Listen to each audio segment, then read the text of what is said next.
Bienvenidos a todos. Welcome everyone. I want to thank every one of you for coming tonight. I am so excited to see a big crowd here today. Really want to thank you guys for attending. I also want to thank the candidates who are taking time out of their busy schedule to come out here and spend some time and answer questions that we have. My name is Gina Aguirre Adams, and I'm the President CEO of the Brazoria County Hispanic Chamber of Commerce. Our chamber really sees the importance of informing our communities on who's running for these positions, and I think this is a really great event to be able to do that. So I know there's quite a few of you here that has never attended a candidate forum, so I'm really excited to have you guys here. I'm going to turn it over. I really want to thank the LULAC Council for partnering up with us, because it's very important to have organizations partnering together to do something like this for our community. Thank you, Anna, for all you do, and I'm going to turn it over to you. Thank you, Gina. Hello, everyone. My name is Anna Silvers. Gina deserves a lot of applauses. So again, hello everyone. My name is Anna Silvers, President of Brazoria LULAC Council 4655, and I'd like to thank each and every single one of you for being here tonight. I just wanted to give you a little information about LULAC. LULAC is the League of United Latin American Citizens, and we were founded in 1929, at a time in our country's history when Hispanics were denied basic civil and human rights, despite our contributions to the American society. Our mission is to advance the economic condition, education attainment, political influence, housing, health, and civil rights of the Hispanic population. So together with the Chamber, our organizations strive to encourage informed and active participation in government. This forum is a part of our ongoing voter education efforts to help voters make informed decisions at the upcoming elections. We hope that over the course of this forum, you will learn more about the candidates and what they hope to do for Brazoria County. So before I begin, I'm going to review some procedures for this forum. So candidates, this is for you guys. You will have 2 minutes for our opening introduction and 1 minute to deliver an answer for your question. Your question will be randomly selected by our panelists that we have here, and I will introduce here in just a moment.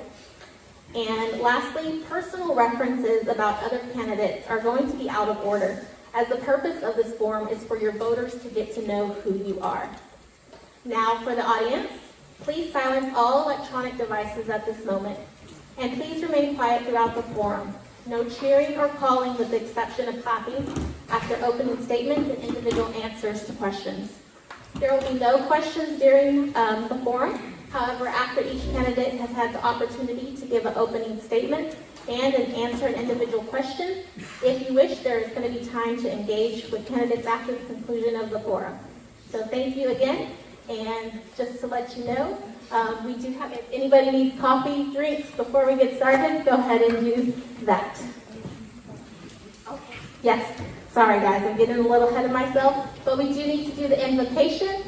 So we have a member from Life Force Square Church here. I first want to thank Life Force Square Church and the City of Angleton, Chief Valdez, for allowing us to have this event here. I mean, I'm really grateful for them allowing us to have it here, and I mean, it's a beautiful facility. So he said, I don't have to pay, and I was like, what? We're a chamber, so we're usually having to pay for an event center, but I think, they do a lot for their community. I really want to thank them for, from the bottom of our hearts for allowing us to have it here.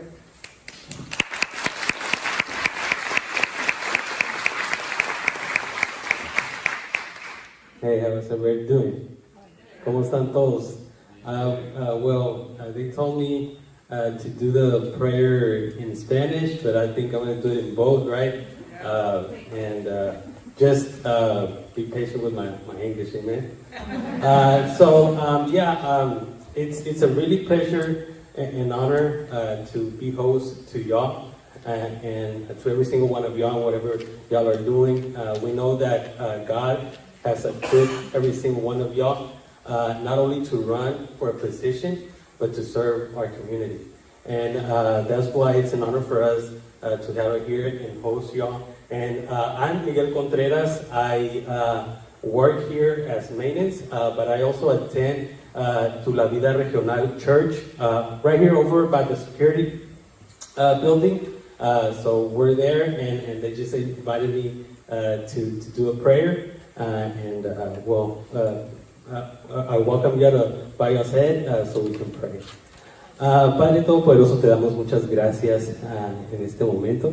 Father, we just give you thanks in this moment. Te damos gracias por la oportunidad, Señor, que le das a cada uno de estar aquí, Señor, y a todos los que están corriendo para alguna posición. Yo te doy gracias por cada uno de ellos.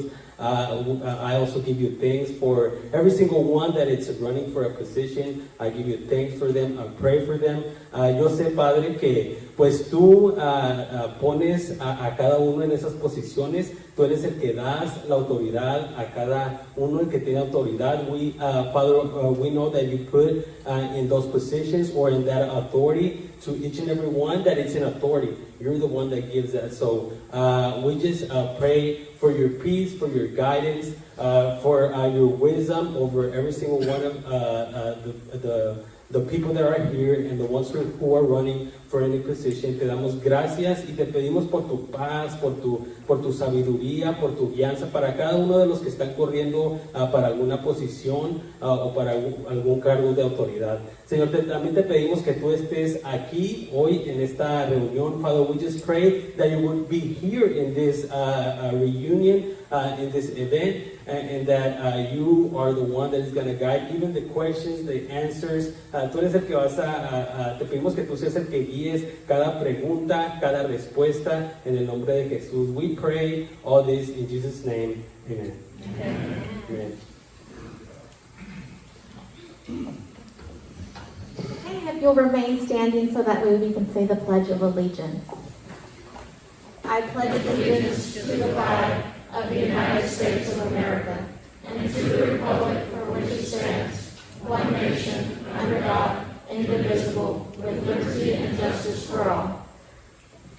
Thank you. You may be seated.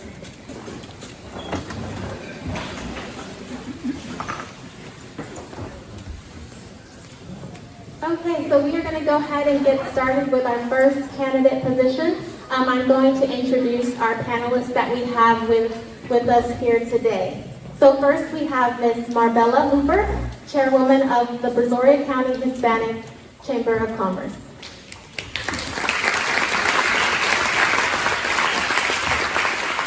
Second, we have Mr. Daniel Carillon. He is an entrepreneur in Brazoria County. And last but not least, we have Ms. Irene Ocañas, Vice President at Texas Gulf Bank. And she is my lovely treasurer of LULAC. So we're going to go ahead and get started with our first position that we have on our agenda tonight. We are going to start with County Judge. So if we have our County Judge candidates, if you'll please take a seat and we'll get started with you.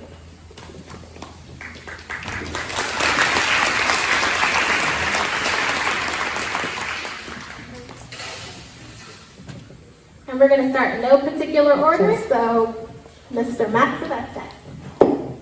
Great, thank you very much. It's an honor and a privilege to be here. Thank you, LULAC. Thank you, the Hispanic Chamber. And thank you, Sari, for a wonderful facility here. My name is Matt Sylvester, and I have been proud and honored to serve you as your county judge for the last 7 years and 11 days. And I am a lifelong resident of Brazoria County. My wife, Monica, got here as quick as she could. We're residents of Angleton, and we attend St. Anthony's Catholic Church in Danbury. We're very active members where Monica runs the education division. Plain and simple, I'm running on my record, and I'm proud of my record. Emergency management. Who knew 7 years ago that over the 7 years, in 11 days, we would have 5 floods, a hurricane, Nicholas, a named winter storm, Uri, and a pandemic that we're all sick and tired of. None of us knew that was coming. I'm running on transparency. The very first day I took office, I changed the policy for citizens wishing to address the court. Ms. Day addressed us this morning. 8 years ago, she would have had to have called the week before to get on the agenda, and she would have been heard at the end of the meeting. Now, come in, put your name on a blue piece of paper. You're going to get to be heard before we take care of any business. We now have a social media presence as the county. We didn't have that before. We now have a PIO to get information out to folks. We didn't have that before. We also have all of our budgeting is now done in public. Anytime an elected official or department head asks for money, they have to come to open court and ask for that. That wasn't the case prior. So I'm very proud of those things. I'm also running on fiscal responsibility. Over the last 7 years, every budget that we have adopted has been at or below the no new tax rate, an 11.197 cent cut in taxes since I took office as your county judge. I'm very proud of that record. I have an open door policy. Anybody wants to talk about anything, give me a call. Glad to talk about it. Thank you for allowing me to be here.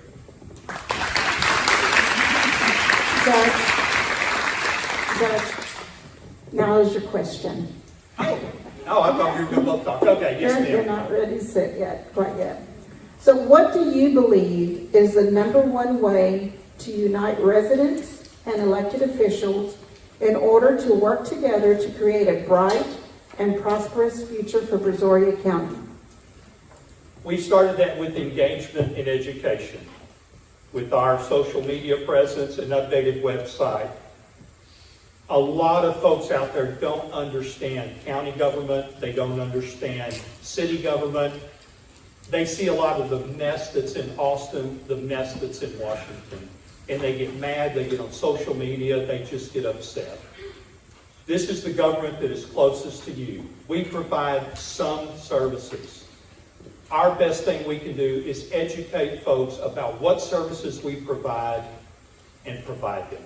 That is the best way. We have a great team of elected officials in Brazoria County that work together to solve problems, whether it's elected officials at the county level, working with city level folks.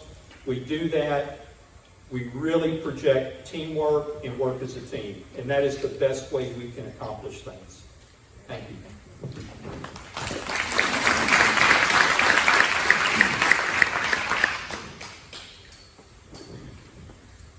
My name is Jim Mooney.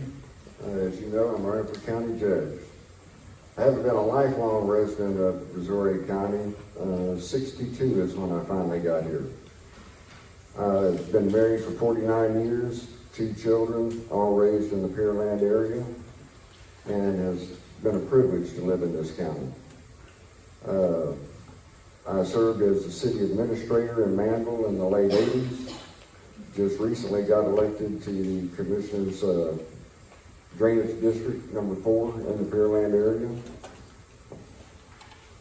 I'm running not because of anything that I've seen wrong done, other than I think there's more that can be done. I think that one of the things we need to do is bring the county back to a family-type atmosphere. And when I say that, elections, as the judge talked about, are very important. Educating the voters is very important. But I think we need to bring it back to, as some of you here are old enough to know, used to on election day, you went to go vote, you were going to meet at least a dozen people that you knew. They lived in your community. We don't have that anymore. You go to vote now and you're thrown in a voting precinct with 9, 10, 12 different other precincts. These are the type of things that I want us to get back to. I think they'll bring our communities closer together. And I do honor the privilege of running for this office in this county.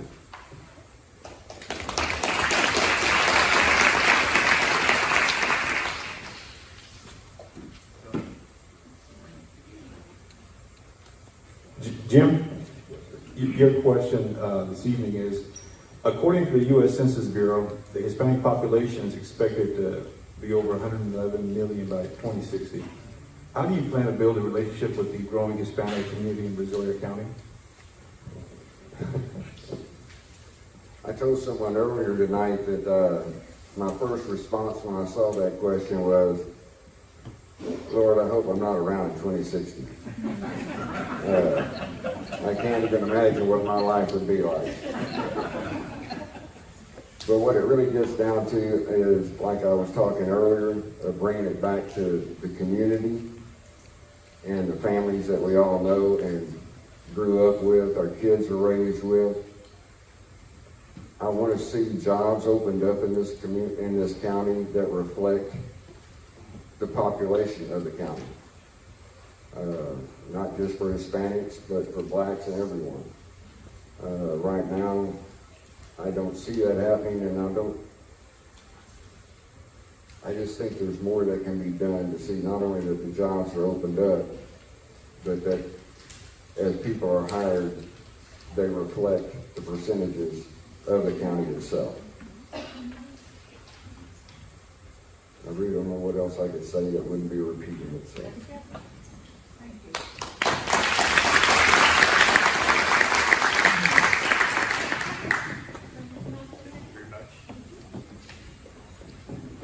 Yes, sir. Okay, so now we're going to be moving on to our next set of candidates. This is going to be our judicial candidates. And first, we're going to call up County Court at Law number 2 candidate. So if you'll please come up to the front and take a seat. And whoever gets here first is getting the microphone.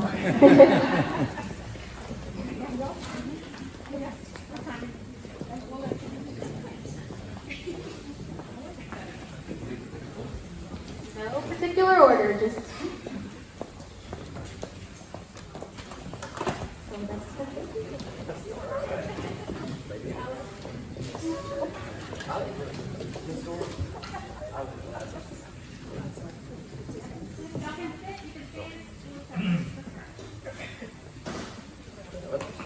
All right, howdy y'all. My name is Pat Ritter, and I am honored to be running to be your next judge of County Court at Law number 2 here in Brazoria County. I want to tell y'all a little bit about myself. I was born and raised here in Brazoria County. The only time that I spent away was when I was in law school at Texas A&M University School of Law in Fort Worth. Thank you, Gary. I'll wait on that. I came back here and I started practicing with Brooks Bass and Shannon Tigner, and we practice what I like to call door law. Basically, anybody that comes through the door that needs help, that's what we do. Whether it's criminal, family, probate, guardianship, whatever the case may be, we help people the best we possibly can. In addition to private practice, I also work as the city attorney and the city prosecutor for the village of Surfside Beach. I'll get back in just a minute why that's important. I have been wonderfully married for the last almost 3 months to my beautiful wife, Rachel, and we attend Most Holy Trinity Catholic Church here in Ableton. I want to tell you a little bit about what sets me apart, and that's my experience. County courts at law here in Brazoria County handle a lot of different areas: adult misdemeanor, juvenile crime, probate, guardianship, and civil cases. I believe that I have the most experience to handle all those different types of cases. I've been appointed by all 4 of our county court of law judges to represent people in each of those areas, whether it be adult defendants, juvenile defendants, probate estates, or guardianships, potential wards in those guardianships. I believe that the experience that I have both as a prosecutor and as a defense attorney makes me stand out in this group of people. I do believe that I have the most experience, and I do believe that I have the qualifications and the trust of the people of the courthouse to make me a good candidate for this judicial position. I look forward to talking with each of you, and if you have any questions, I do have a website and Facebook, but I would love to earn your vote and earn your support. Thank you.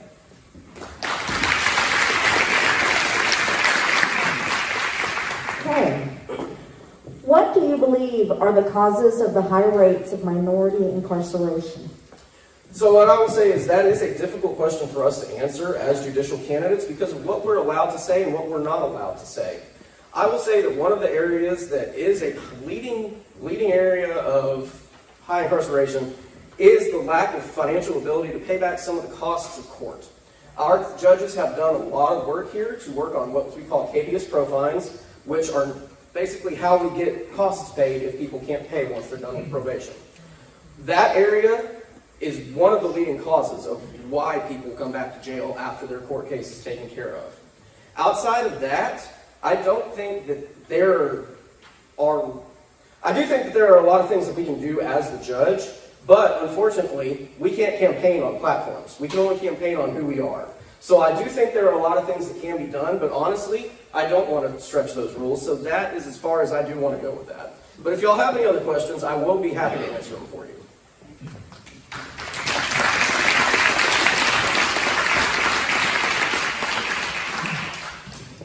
Good afternoon, everyone. Good afternoon, everyone.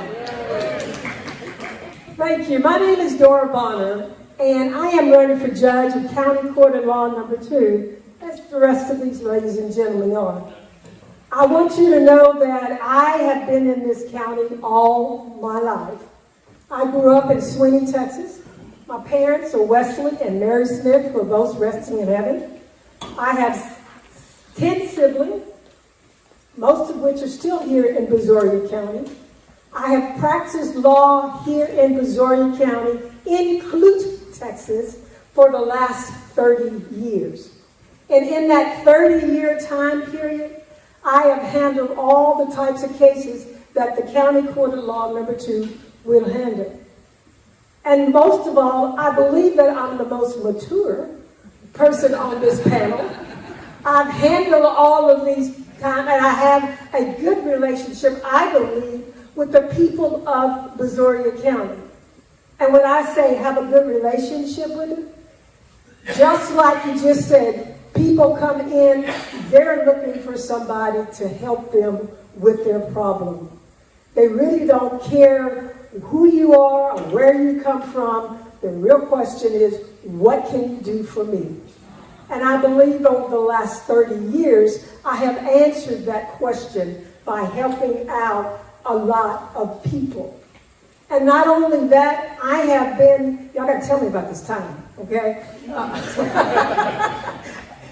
I have been involved with a lot of activities here in Brazoria County. My husband, Wilbur Bonner, I keep forgetting him. I don't see how. I was on city council in the city of Clute for 25 years. We have 2 young men. Of course, I think they're marvelous. And she's telling me I've got a very little time. So I am ready, day one, to walk in that courthouse and handle those cases that can be handled. And I am asking you to give me that privilege to be judge of County Court of Law number 2. Position 5, give me 5. Thank you. Okay, now for your question. What are 2 major values that are instilled in you that will aid in making your campaign a success? The 2 major values is 1, commitment, and the other, experience. I am committed to this community. I am committed to the law. Some of you may not know that the law changes. By the time we learn it, it changes. And I am committed to knowing the law because I believe that is the responsibility of the judge. To know the law, to understand the law, to listen to the facts, and then apply the law to the facts. I only have 1 minute. The second part of that is my experience. And as I've mentioned before, I have been doing this for 30 years. I still have people coming into my office every day looking for help. So my experience will allow me to handle this job. And all I ask, if y'all give me an opportunity to do so. Thank you, LULAC and Hispanic Chamber. Good evening, folks. My name is Thomas Pfeiffer. I'm running for judge of County Court number 2.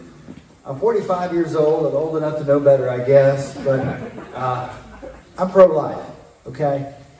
I've been campaigning a very long time, and I really haven't heard a lot of candidates talk about this, but I offer this information always to voters, because every time we elect new judges, new elected officials, I don't care what the position is, We're electing new leadership in this county. And I want to know when I vote. So that's why I'm telling you, I'm pro-life. Life begins at conception plus none. And once that happens, it's a God lane of traffic and not an us lane of traffic plus nothing. I'm a veteran. I served for over 8 years in the United States Army in the reserve component. I served 1 year active duty. I've been married for 12 years, and we have 2 little girls. They're 10 and 7, and it's a full-time job with those girls. But I go to Southview Baptist Church in Iowa Colony. My pastor is Steve Brumbelow. I believe that when you go to a church, it's time to get plugged in and offer something. Everybody can do something when you go to church, and everybody offers something different with your background when you go. I serve as chairman of our finance committee, and I work in Vacation Bible School every single year, talking to kids about Jesus Christ. There's so much heartache that can be avoided if we point kids to Christ at an early age. That's why that's so important to me. I've been living in Brazoria County for 15 years. I've been block walking since July. And you know what voters want to ask me? Why should I vote for you? What sets you apart? Why are you different? I'll tell you what the difference is. I am the only assistant district attorney that is running in this race for Court 2. Okay? I've been licensed 18 years. I've been a prosecutor for 18 years. I've tried death penalty cases. If you've seen it reported on the 5 o'clock news, I've tried it to a jury of 12. I've tried multiple death penalty cases. I've tried juvenile cases. Out of my 18 years experience, 4 of those are in juvenile work, which is what Court 2 partially handles. Nothing's going to surprise me. If you want to be an umpire, you got to play the game. You have to have the experience to be a judge. And that describes me. And my time is up.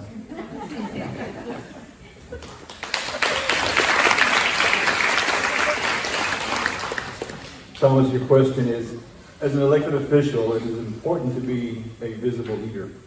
What are some community organizations that you're currently involved in, and what are some significant contributions that you have made to Brazoria County?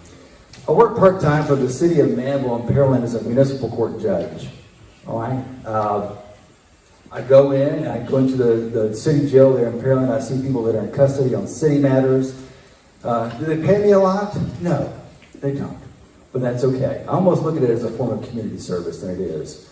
Pearland has a fairly large jail. It's a fully regulated jail. It's not one you can hold people indefinitely there. So they have to run magistrates through there every 24 hours, and I do that. More importantly, I think law enforcement, I'm going to ask you to please listen very closely to this. I firmly believe that law enforcement should not have any trouble contacting a judge, no matter what the hour is. Once a month, for a week at a time, I'm on call answering phone calls from Pearland Police Department looking for a judge to review warrants for blood, and it's usually involving intox manslaughter, intox assault, but usually DWI, misdemeanor, or felony. It's not fun getting up at 2:30 in the morning. That's not a fun, glamorous part of my job, but I do it, and I'm involved in Vacation Bible School every year talking to kids. That's how I contribute.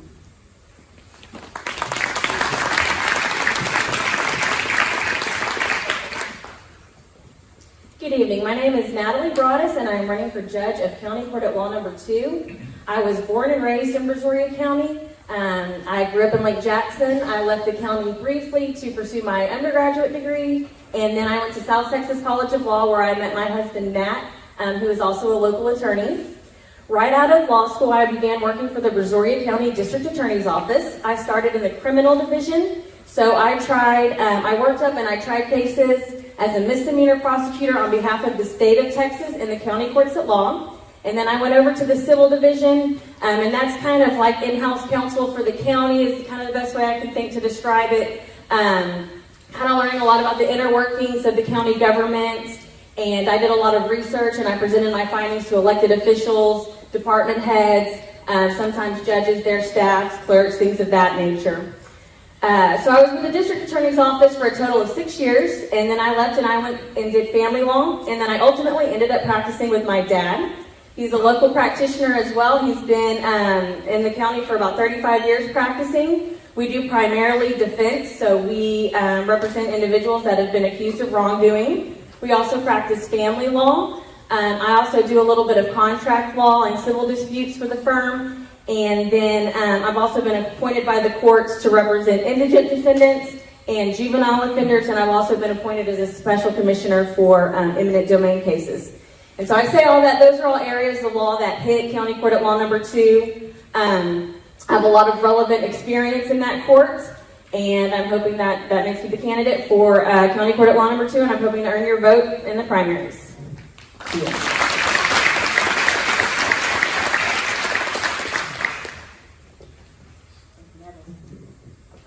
So this is going to be a two-part question. Okay.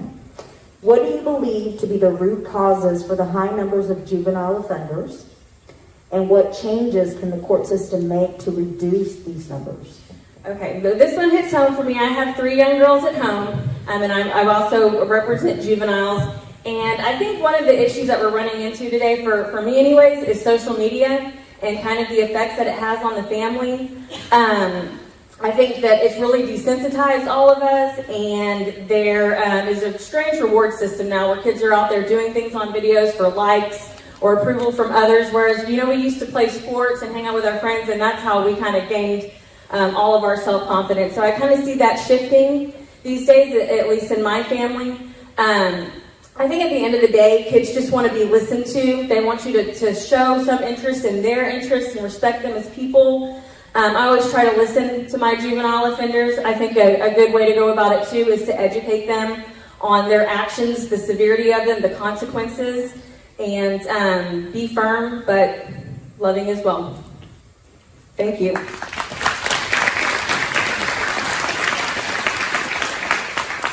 Good evening. My name is Greg Rincon. Gracias por LULAC y por la Hispanic Brazoria County Chamber for putting together this event and this opportunity for the candidates to present our experience. I have been a practicing attorney since 2007. I actually started representing clients even before being licensed as a third-year bar student, and I had received my bar card and sponsored by a senior attorney. So I've been practicing for an additional 1.5 years even before actually passing the bar. That gave me experience. Other students were still in the classroom. I was in the courtroom arguing cases, and gave me a comfort level to be in the courtroom. All of these years' experience, I've always been a private practicing attorney. I've continued to represent clients in all of the areas that you have heard from these other candidates that come before county court at law number 2. Civil, juvenile, guardianship, even family, probate. Those are the areas of law that I have represented clients on. I've represented numerous clients over the years, thousands, quite honestly, that have come through, including all of those areas of law that have come through my office.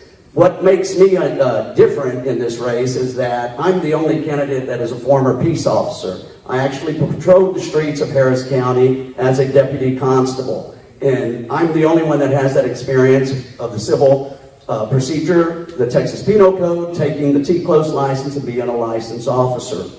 I believe that is a unique experience that brings, that understands and supports law enforcement, understanding what the charges are. I want to be a judge for the community. I don't want to have to sit on the bench, look at a probable cause affidavit, and see that that affidavit was incorrectly done, prepared, executed by a peace officer. I don't want to have to throw any of that information away. Having said that, I ask that you give me a consideration, and I appreciate your vote. Thank you.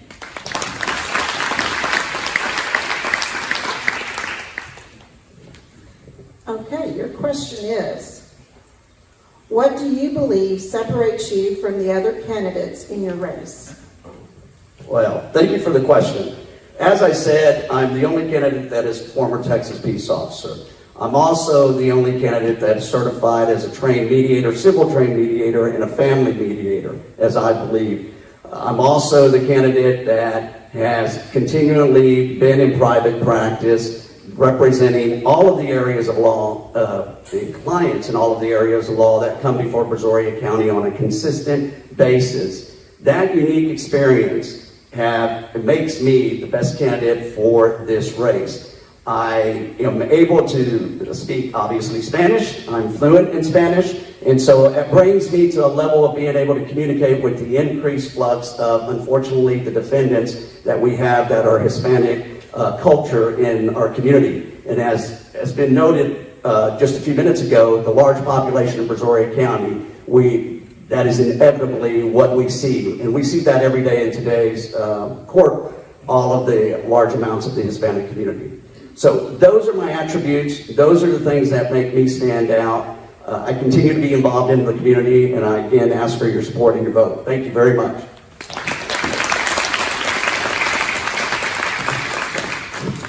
Davis knows, I guess we better use it, right?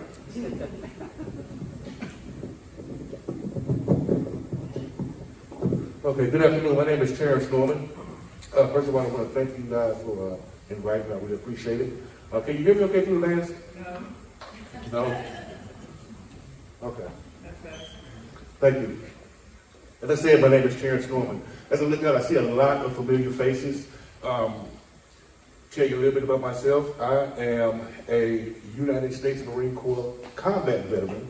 I went to Thurgood Martial Law School, and I've been practicing law here in Brazoria County since 2003. I'm uniquely qualified to be judged. I have a law practice, and I've been doing just about everything you can think of. Before I was an attorney, I was a CPA, so I have the tax background and that as well. So I'm going to stick around after this, and I want to answer any questions you guys may have. A little bit about my family. My wife is a 20-year retired Navy veteran. I've got a son right now that's in the Navy. My brother was a 26-year Marine. So we're a Marine Corps family, and we have those values. So.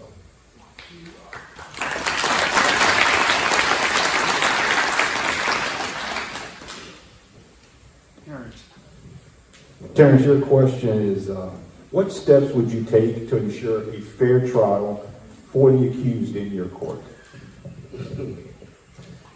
Well, I do that question, and I'll tell you why. First and foremost, it has nothing, absolutely nothing to do with being tough. If you want to be tough, a judge is not the place for you. That's not a judge's job. A judge's job is to be fair and impartial and equitable. So whenever you hear somebody run for judge saying they're going to be tough on crime, run like the wind. Because that's not what you want, I promise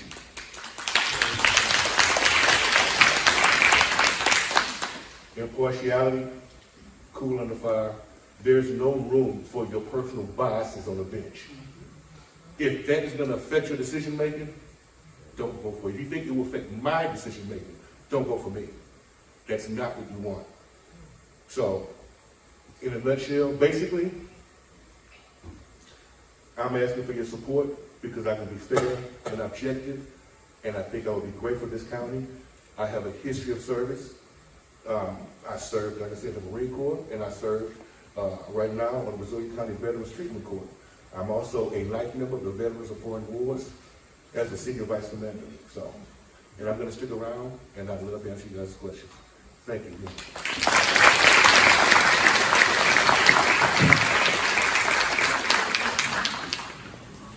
All right, next we have the 149th District Court Judge candidates. So, candidates, please make your way up to the front.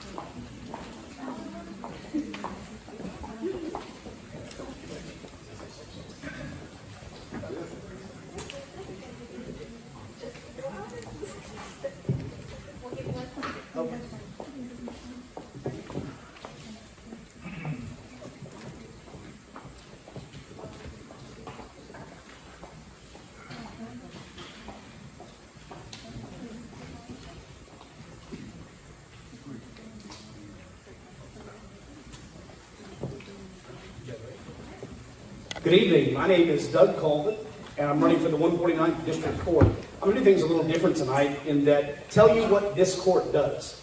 This is a veterans court, number one. I guess I'm starting back up a little bit. In Brazoria County, we have 4 levels of trial courts. You have the municipal court, you have a JP court, county courts of law, which you just heard from, and then you have what I call the granddaddy of all the trial courts in Texas, and that's the district court. After that, you have the appellate level. So in this particular court, the 149th, The cases that we're going to hear on the criminal end are felonies. So we're talking about anywhere from 2 years in state jail all the way up to putting a needle in somebody's arm in the most heinous of crime, in a capital crime. So it's something that I really want you to pay attention, and something that sets me apart from my two opponents is the civil side of this case, or the civil side of the docket of the 149. A little bit about me and how half of this docket is civil and what sets me apart. I've been an attorney for over 21 years. It's a second career for me. I didn't go to law school until I was 29. Before that, I got split my education up, went to junior college, ran out of scholarship money, went to the Air Force, was an air traffic controller, did a little flight controlling at the end. Clinton was on a hiring freeze, so I decided to go to law school. And the rest is kind of history. Another thing that is unique about me, other than my opponents, is the fact that I've been in private practice for all 21 plus years. Most specifically, since January of 2005, I've run my own practice. So I know what it's like to be a boss. I know what it's like to pay your help before you get paid. I know what it's like to manage clients. And I know what it's like to be people-oriented. All of that aside, and with all of that unique experience, I believe that that is what makes me the outstanding candidate for the 149th. I practiced, again, for over 21 years in every single facet that this district court hears on a daily basis. One last fun fact, I think I'm the only candidate that is actually orally argued in front of the Texas Supreme Court on compulsory arbitration versus the right to a jury trial. And that's my time. Thank you.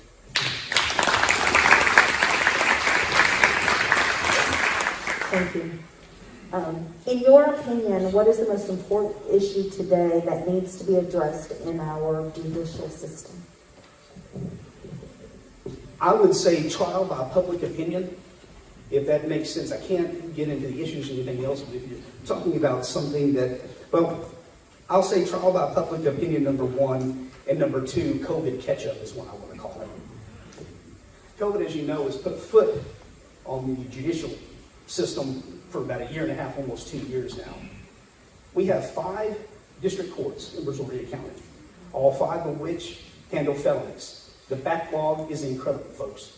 You ought to talk with the judges, and the judges will tell you we're never catching up. So I think that with that being one of the primary problems, the trick is going to be, how do we catch up? I believe that one possible solution is kind of unique. Number one, getting with the commissioner's court, getting with those that hold the purse strings, and try to find out how we get more jurors more often. Secondly, I would say that, and I'm sorry, I just lost my train of thought. The second way to do that is do some type of alternative disposition, like a pretrial diversion. I would be willing to talk with Tom and try to work something out like that, so that before we turn these people into the process and make them have histories that they cannot overcome, we have some kind of alternate judicial process before they actually get into the system. Thank you. I appreciate you both. Doug Colvin, 149 Communications.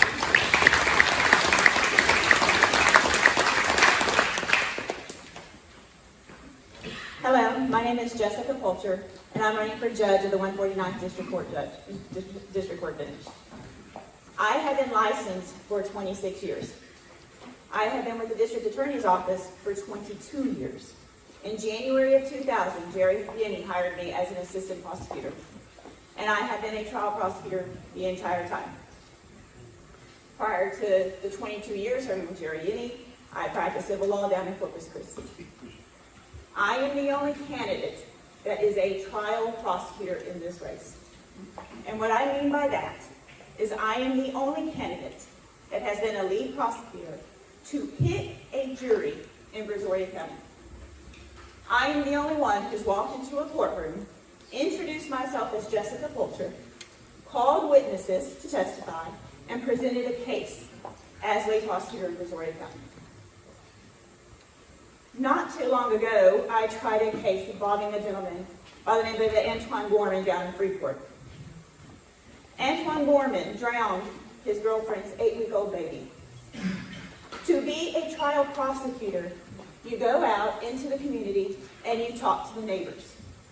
You talk to the victim's family, and you talk to law enforcement. And you work hard at making sure that as the voice of victims in a courtroom, You're presenting the most complete picture. And that is what I have done for 22 years. I have dedicated my career to the citizens of Brazoria County. And I ask for your vote for the judge of the 149.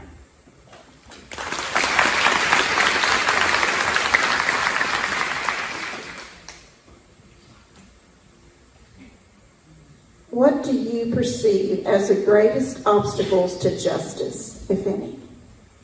So Doug touched on it a little bit. When we started COVID in Judge Gilbert's court, I was assigned to Judge Hussettler's court for 19 years, and Judge Gilbert's court, thank you, Elizabeth, for the last 2 years. Judge Gilbert has continued to push forward with trials. We have tried 2 murders, an aggravated assault, an aggravated robbery, an aggravated kidnapping. At the end of this month, we got an aggravated assault intoxicated assault on the docket. Justice has slowed down. He's right. We are so backlogged. We went from 700 cases to 900 cases. That means a prosecutor is handling 450 cases on the docket. We've got to do something. It's not justice for the victim, and it's not justice for the defendants. You need a judge who forces these cases to go to trial. In January, at the end of the month, I'm trying an intoxicated assault that's 5 years old. That family has not had justice in 5 years. We've got to push these cases forward.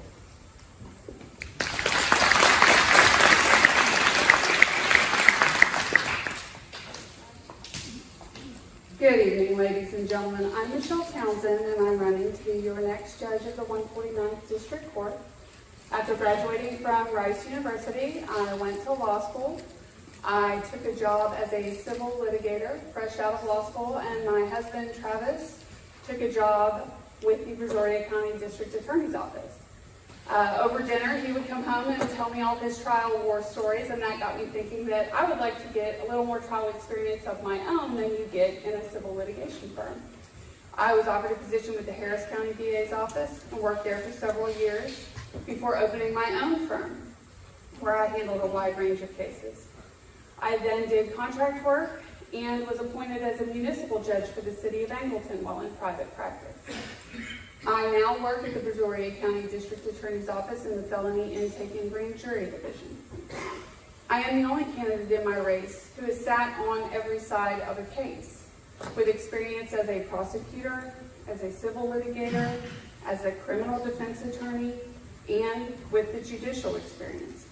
I believe that gives me a balanced, unique perspective, because you don't want an advocate on the bench. You want a neutral, unbiased judge who can consider each case as it comes to them on its facts and apply the law. I am intimately familiar with the law because I have civil, criminal, trial, and appellate experience.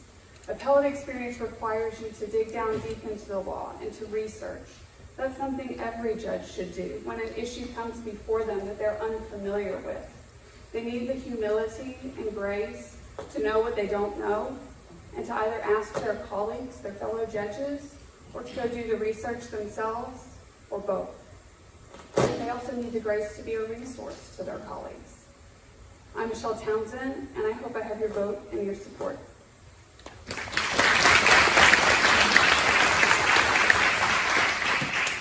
Michelle, your question is, what do you believe to be the root causes for the high numbers of juvenile offenders, and what changes can the court system make to reduce these numbers? So my husband Travis and I have 4 children, and I believe so much in life starts in the home. How you raise your children, the values you instill in them, and I think that's really where it starts. It's a short answer, it's a simple answer, but it's my honest answer.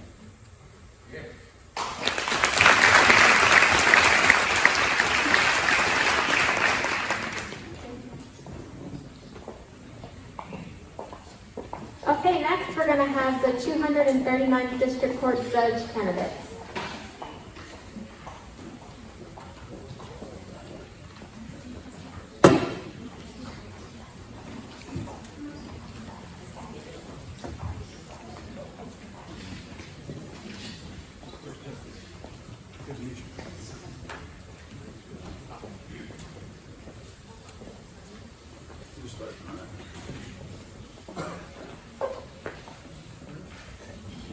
Okay, hi, my name is Greg Hill. I was elected as your judge in 2018 for County Court Law Number 1 and Probate Court. As a matter of fact, some of the candidates in this room running for judge have practiced in front of me, and they're all good candidates for judge. But I am now running for State District Court judge with the 239th District Court. Pat Sedust is retiring, as some of you may know, and so I'm looking to continue on and serve as your judge, but in that capacity. I've got 16 years of practicing law. Prior to being elected as your judge for County Court Law Number 1, I was an assistant DA where I prosecuted misdemeanor crimes, felony crimes, juvenile crimes, CPS, termination of parental right cases. I left the DA's office in 2007 and went into private practice in large part because I realized pretty quickly when we had our first child I needed to make some more money. Here I know, just figured that. But anyhow, so in private practice I did both criminal defense and civil. And I've done everything from juvenile probate guardianship as a judge, and also a little bit in private practice. A large part of my practice for the last, before I took the bench was civil, and I also did some criminal defense. I have also served as city prosecutor for a number of cities in Brazoria County. I was city attorney for the city of Liverpool, city prosecutor for the city of Alvin, Friendswood, Sugar Land, Spring Hill Valley in this region. I later became associate judge for the city of Alva. I'm currently the presiding judge for the city of Alva Colony. And so, been judge, currently judge. I've been lifetime member, currently a lifetime member of Brazoria County Livestock Show and Rodeo, first vice president of Brazoria County Cities Association, founding member from the Pearland ISD Education Foundation, served on boards, been involved in Brazoria County all my life. So looking forward to hopefully being your next judge for the 239. Thanks for having me.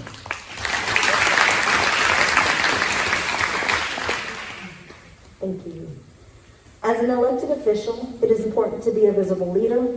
What are some community organizations? Well, you kind of mentioned all of those. So,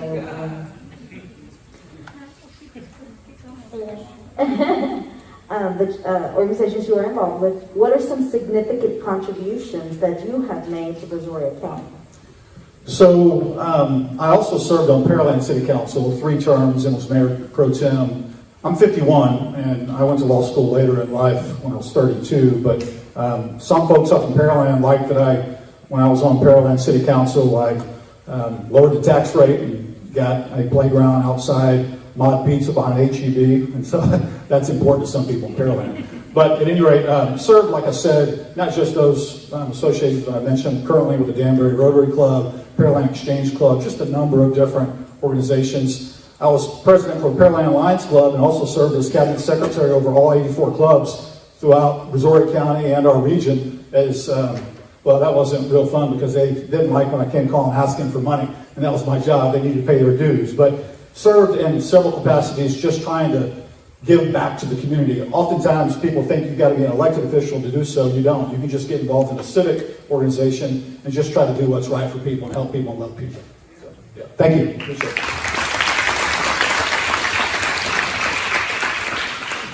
Good evening. My name is Cindy Poulter Bridges, and I'm running for your next judge of the 239th District Court. I am a board certified attorney since 2012, and I was recertified in 2017. Approximately only 5% of attorneys have achieved that honor. I was not born and raised in Brazoria County, but I did get here as fast as I could. I started out in Williamson County, where I practiced for a couple of years, and then I went to Montgomery County. While in Montgomery County, I was in the DA's office, and I quickly rise the ranks. And my boss came up to me and said, "Hey, Cindy, I'm starting this new division called Internet Crimes Against Children. Would you consider taking this on?" I said, "Yes, sir." So I got in there, and I wrote search warrants, which goes to the district court judge. I went out to the search warrants. I stayed at a safe distance so the officers could do their job. But I went into the house and I got to see the predators with their milk jugs full of urine because they were too lazy to get up and go to the bathroom. I would go to work, go at night, and we would do all my solicitation stinks. I was there. I was there to make sure all questions of entrapment were answered, to make sure no one was being entrapped and everything was being done fairly, because that's what a judge has to do. They have to know the rules. They have to know the defenses. I know that. Then I met my husband. And he said, Cindy, I want to start a family. And we decided we wanted to start a family where our family is, and that's here in Brazoria County. My husband's great-great-aunt was the first rice farmer in Alvin, Texas. His cousin was a deputy under Sheriff Wagner and Sheriff King. So we have ties into this community, and it is important to us. This bench determines aggravated sexual assaults of the children. Who is up on that bench is important that they are consistent and dedicated to justice, because a child needs that support. A defendant who is facing that needs that support. I am dedicated and I am experienced. I am not a career politician. I am a Christian wife and mother, and I want to keep this community safe for you and all the children out there. Thank you.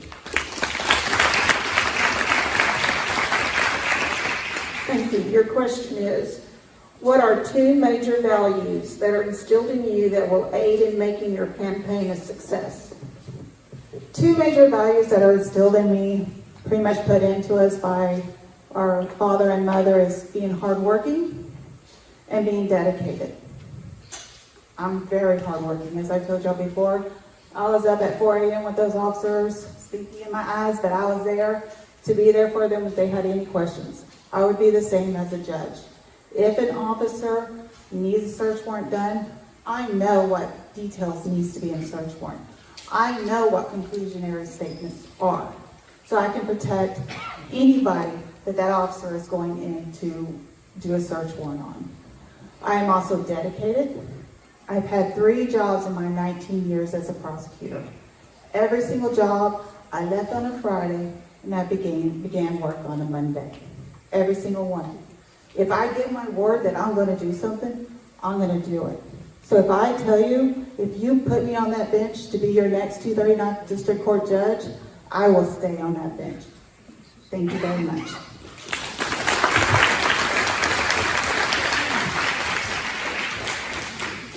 Good evening, everyone.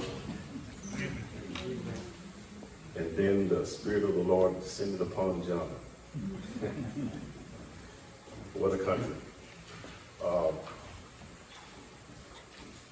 Great-grandchild of sharecroppers.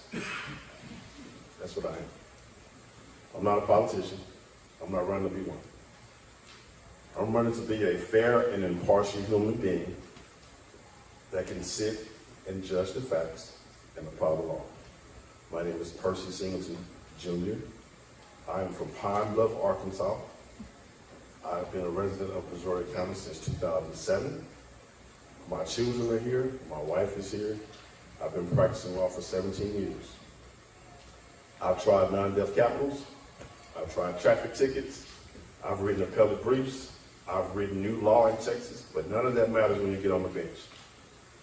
The only thing that matters is when someone comes before you and they're on opposite sides, can you sit there and be a fair and impartial human being and apply the law to those facts? Can you be a good administrator? When I graduated law school, I hung my shingle. I didn't ask for any help. I didn't look for any handouts, any of that. I pulled up my own bootstraps, started my own practice, and I've been open ever since. Now, I'm not afraid to say what I have done, what I will do. But like I said, none of that really matters. What matters is can you be a good human being? And that's what we're doing. That's what we're doing in this community, trying to raise our kids to be good people, to respect everyone else, respect everybody else's privacy, respect everyone else's rights. That's what matters when you're sitting on the bench. Because whether it be civil law or criminal law, you can't get up there with your own biases and tell people what to do. Thank you.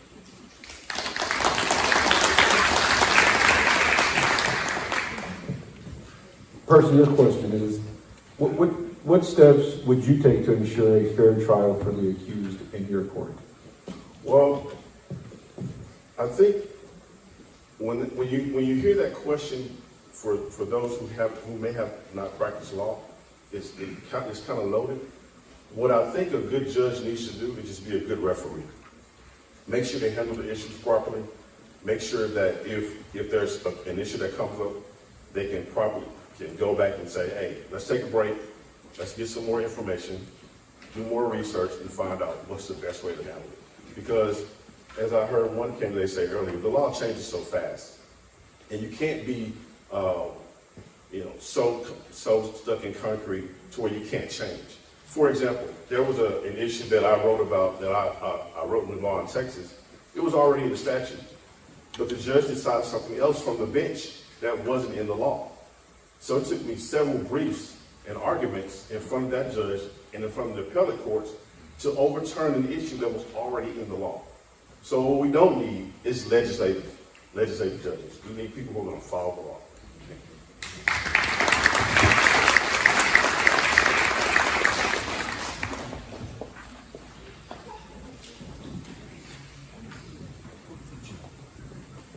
Years, it's been one of the great honors of my life. I'm here tonight again seeking re-election. When I ran for this office 8 years ago, I originally sought this office and presented myself as a Christian, a family man, a lifelong Brazoria County Republican conservative who felt like elected officials should use the same prudence and wisdom in running the business of the county that they use in running their businesses and their home. I've expressed you the honor I feel to live and raise in this county. I told you I'm a businessman, and I'm proud to contribute as a taxpayer, but I don't want to pay 1 penny more, and don't want you to pay 1 penny more than you absolutely have to. You see, business mindset fosters business growth. Business growth fosters jobs. There's a job in Brazoria County for everybody that wants one, but there's great jobs in Brazoria County that some people aren't qualified for. So I'd like to congratulate LULAC, or thank LULAC, for being involved with the Google Grant program that's encouraging folks to go to college, back to supporting Support College in their endeavors. And working together with things like that, we can make sure that everybody in Brazoria County that wants a great job can have one and not just a job. So thank you. My hat's off to you for that. Additionally, I'm proud, as the judge mentioned, along with my Commissioner Court colleagues, that through hurricanes, through droughts, through floods, through pandemics, for 7 years in a row that I've been on court, we have lowered the tax rate every single year. I'm proud of that. This next chapter is going to be fun. It's going to be tough. We're growing, as you know. With growth brings opportunities. With opportunities, it also brings challenges. But I know working together, we can make sure that the Brazoria County that we pass our kids is even better than the Brazoria County that we inherited. And I'm committed to working with each and every one of you to make sure that that happens. So thank you.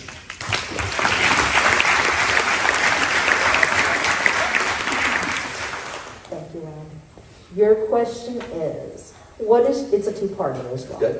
What is your experience with reaching out to the Hispanic community to understand their important issues, and how would you address these issues? Yeah. So communication is everything. I think we talk a lot about an open door policy, and I certainly have one. Most people in the county have my phone number. I went to school with most people, not most people in the county, but a lot of people in the county. There's people in this room that I grew up with and went to school with. Our kids go to school together. I think what we have to do is we have to take advantage of that small town mindset, the ability to see somebody at a restaurant, stop them and say, hey, Ryan, this is a concern. I'm certainly always willing to have those conversations. I think we have to communicate. We can't count on reading each other's minds. We can't trust what's going on social media to guide the conversation. We have to sit down and communicate with each other, and I'm certainly willing to do that anytime somebody wants to. So, thank you.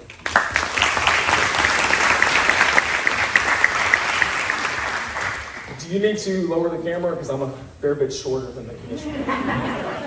Oh, good evening, everyone. My name is Dan Davis, and I am running to be your next full-time Brazoria County Commissioner for Precinct 2. I want to say thank you to the Chamber, thank you to LULAC, thank you for those that are watching online.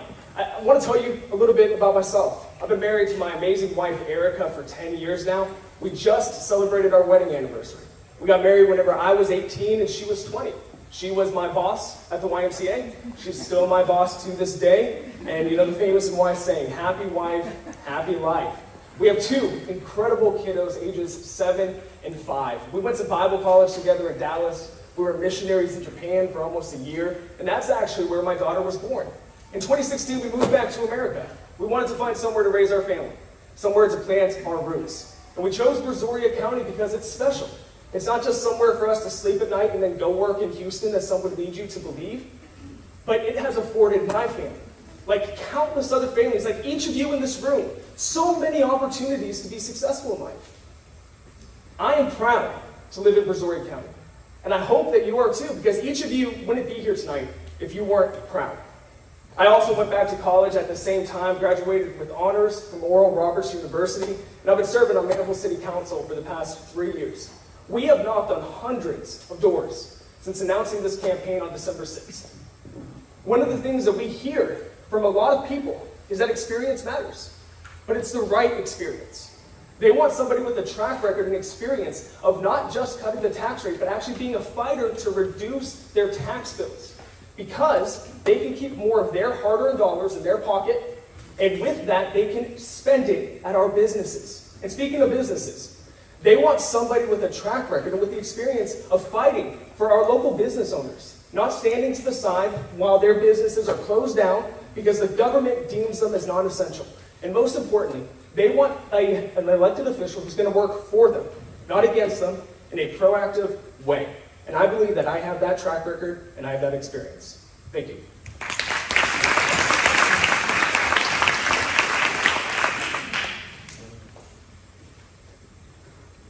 What do you believe is the number one way to unite residents and elected officials in order to work together to create a bright and prosperous future for Brazoria County? Fantastic question. Thank you. I think it starts with this. Commissioner, thank you for your service. Thank you for the dedication that you have poured into this county for the past 7 years. To the Precinct 2 team, thank you for your service and your dedication to the county. At the end of the day, we're all people. We're all humans. People want to feel heard. They want to feel valued. They want to feel like they have a seat at the table. And even though you're running campaigns and you're putting out your different talking points and your narratives, you can still unite underneath the fact that we are all people and we all have something to offer. So one of the things that I've done on Manville City Council for the past 3 years is I've done that exact thing by hosting open doors every single month at a local business, where people, I'm going to them, they're coming to me, we're meeting in the middle, and we're talking. And that's what I promise to each and every one of you. When elected as your next commissioner, I will listen to you, work for you, and fight for you each and every day, because together we can continue to build a county that we are proud of and the Brazoria County that our families deserve. You can find more about me on my website, dandavisjr.com. Thank you, everyone. Thank you, everyone.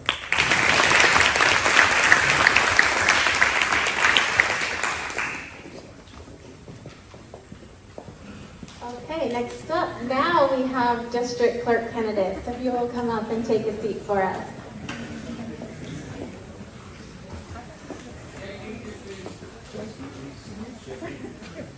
Now we're removing that. Yes. Push it coming out.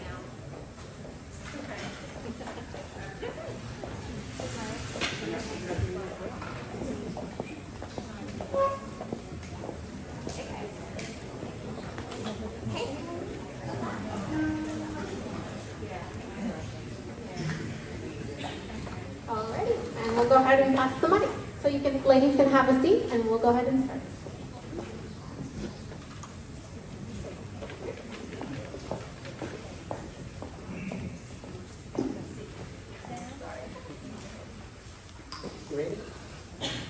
Good evening, good evening. I didn't know I was going to be first. I went to the last and they made me first. That's what the word says. The first shall be last and the last shall be what? First. My name is Arnetta Murray. Currently, I am a council member at the City of Alva Colony. I'm also an educator. The good thing that my ex-husband did was make sure I lived in Brazoria County after leaving me. But at the end of the day, I'm just grateful. So grateful that I have 5 wonderful kids. One graduated from LSU, another daughter graduated from Texas A&M. I'm just so grateful. My other 3 trying to find out what they want to do, but that's okay. I am here to make a difference. Look, let's just be honest. We know what's in the news. We've heard so many things, but Brazoria County is great. We want to make it greater.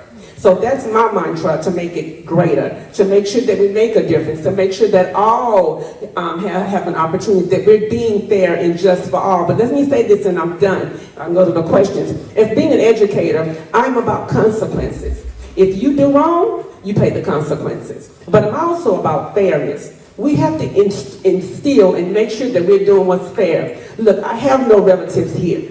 It is not nepotism with Miss Murray. I'm just about doing what's right. Because at the end of the day, I think one thing we can all say in common, I'm going to say this, is that we all, when I drove up, I say, we have this at a church. That means somebody loves God. So that's one thing we can all say. We want to do what's right, and we're going to do what's right. It's not about the different parties or who we are. It's about one and one thing only, doing what's right for all. Thank you.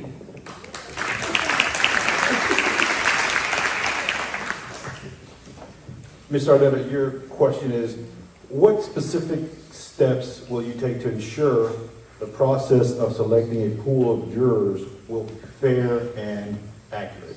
Well, first of all, the main thing I'm going to do is make sure I talk to our Commissioner, Matt Sebastian, and make sure we have a state-of-the-art e-juror. I want state-of-the-art so it won't be on my back. But the thing is, we want to make sure when we put that in place that it does it, and it does it fairly.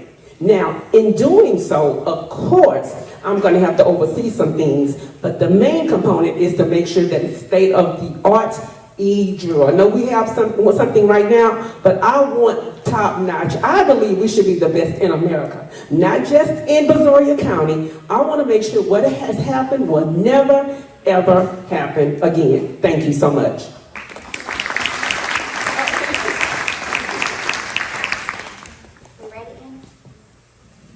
Hi everyone, I'm Cassandra Tigner and I'm your candidate for Brazoria County District Clerk.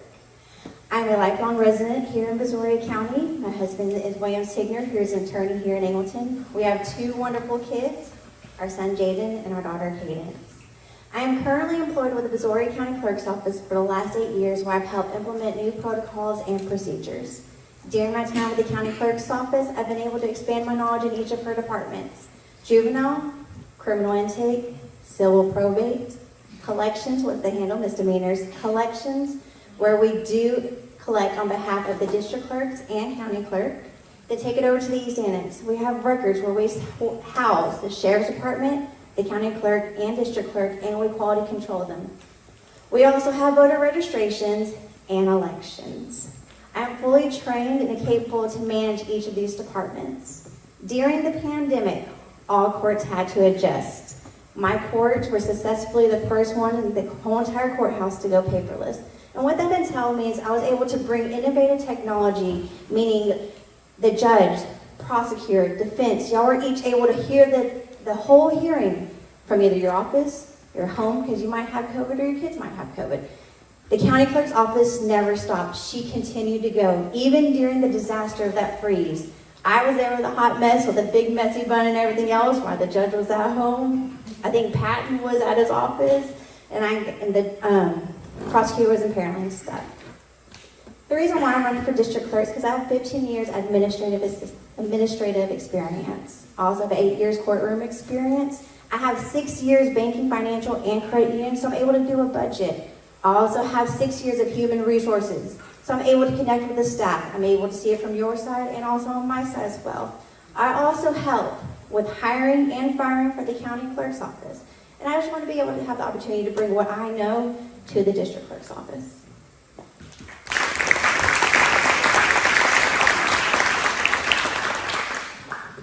Thank you. What is your experience with managing a staff, the public, and working closely with attorneys and judges? Two-parter. How will you utilize your experience or education as district clerk? So with my experience with the judges and the attorneys, I would have to say my example is going paperless. That was having to communicate with a defense attorney to see how it would work for him as well. Thank goodness my husband is one. Also, it's for the prosecutors, see how well would it help them there, and the judges to get them on board with electronic signatures. That was probably the biggest one, just getting them used to, it's okay, just click it and it'll go. Click it and go.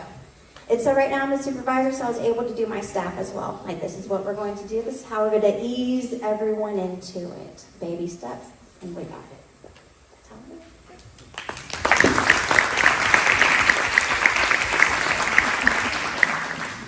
Good evening. My name is Kayla Myers, and I'm running to be your next district clerk. The district clerk's office handles family cases such as divorce and child custody, civil cases such as delinquent taxes and foreclosures, and felony criminal cases such as murder and robbery. The district clerk's office also is in charge of handling over $3 million in registry funds for minors and also funds being held during litigation. The district clerk's office also summons for jury duty. For 10 years, I worked in many different positions in the district clerk's office. I started at an entry-level position, processing new family and civil cases, issuing service, and filing paperwork. In 2013, I then transitioned to be a criminal clerk. I prepared plea paperwork, prepared judgments, and did many other daily administrative duties. In 2015, I was promoted to a court supervisor. In that position, I oversaw the family, civil, intake, criminal, and bookkeeping department in the office. I also was in charge of help training new employees. In 2019, I was promoted to chief deputy. In that position, I handled payroll, helping prepare the annual budget, monthly reporting, and many other duties that the district clerk assigned to me. I know that if I had an electrical problem, I would not call a painter. I would call an electrician. We have 3 out of 5 district judges retiring at the end of this year. It is imperative that we have a district clerk with experience. I am that person. I have 10 years experience in the district clerk's office. And for that reason, I'm asking for your support. Again, my name is Kayla Myers. Thank you.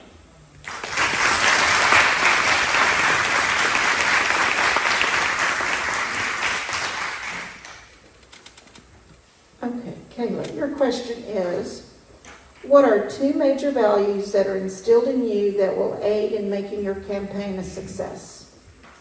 First and foremost, I believe that I want to run my campaign based on my qualifications. I believe it shows a lot about a candidate when they run their campaign based on their qualifications. I want to be able to continue to serve the citizens of Brazoria County like I have for the past 10 years at the district clerk's office. I also believe that hard work is very important. I have worked hard to gain every position that I had in the district clerk's office, and I did that by working day in, day out, and learning each and every position from top to bottom that I was given. Thank you.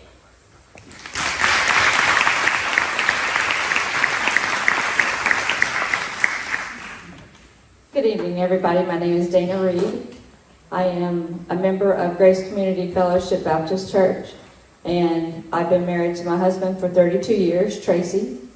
I feel that I am your next district clerk because I have corporate management skills, 30 years. I come from Houston. We moved here 20 years ago. We also own a nonprofit organization which we've helped the community for over 20 years. I also have 20 years of accounting. I have human resources, and I am a hard worker. I currently work for Dow Chemical. I've been there for 14 years. I am the first work activity coordinator that they have had as a woman in a man's world. So I have been there as a work activity coordinator for the last 8 years. I run the non-destructive testing, make sure that the plant doesn't blow up from the piping and the vessels. So I have a lot of experience with managing people, companies, a lot. So it's just, I do a lot of things. So I think that I am the most experienced for human, I guess I want to say customer service and treating everybody with respect and integrity like you should be treated.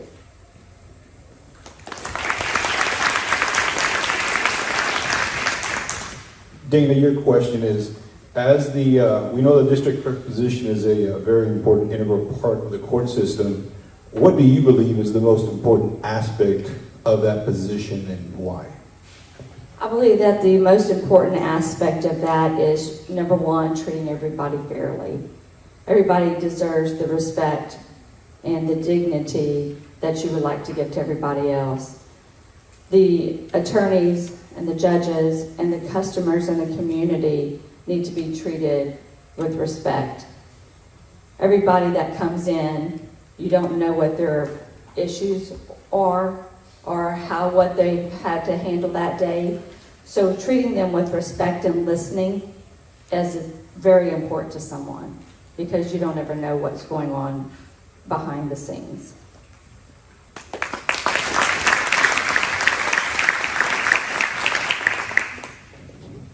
Thank you, ladies. So next up, we'll have our county treasurer candidates. So if you guys will come up and please have a seat.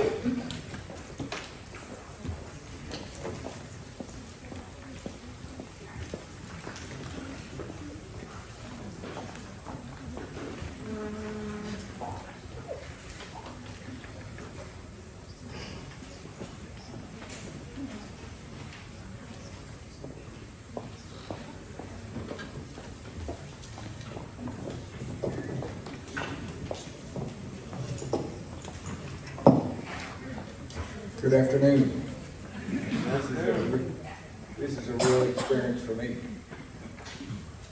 I want to kind of repeat the attempt that I had to run for this office back in March 1982. That's almost 40 years ago. How many people here are over 40? Okay, so then you might remember, but I can remember when a Coca-Cola was a nickel. Right. It's not the same. It's like out of control. It's too much out of control. And that's one reason I'm seeking this office again. It's like I need to help the grandchildren, your children, yourself. I'm going to challenge you. I can do a better job at this office because the job is to raise money on the idle funds of your tax money. Does everybody have their taxes paid? Oh, no. Raise your hand. Okay, what if I did a good job and could raise extra money so that maybe the Commissioner's Court would forgive 1 month of your tax payment that month, or maybe 2 months in a row? That's my goal, is to see if I can accumulate extra money that they don't have to raise the rate where you are. Here tonight, they offered a spot over here, $250, if I wanted to put my banner up. Well, what I'm going to do with that $250, I'm going to put it in stock. And I'm going to let you look at it and see where it goes between now and November. I can remember when I picked out stock, and for whatever reason, Yahoo Finance has been tracking me for over 10 years. I can't believe it. I'm not sure exactly how much money I assigned to the stock, but I will have the time to do that later on. But right now, I'm going to show you a printout. It says $800,000. Looks like I'm time's up. All right. All right, thank you. Your question though, so you're not done yet. Your question is, in your opinion, what is the most important aspect of the position of county treasurer? And before you answer that question, would you please introduce yourself so everybody knows your name? If I would please do what? Introduce yourself by saying your name. Oh, okay. I forgot to do that. I'm sorry. I'm challenging myself because I'm an ancestor and I brought him up here with me. You know, turn back the time. Here. This is a picture of my ancestor that came with his wife on a raft from Virginia and with his child named Mason Locke Weems. This is Mason Locke Weems number 2. His child was Mason Locke Weems number 3. Well, the reason they risked their life to do that back in the day, their offer was to receive 643 acres of land. Bring your wife, the wife gets 643 acres. Bring a kid, the kid gets 320 acres. They came to New Orleans and gave up the raft, and I don't know how they made it to Matagorda Island. My time's up. I'll tell you the rest of the story later.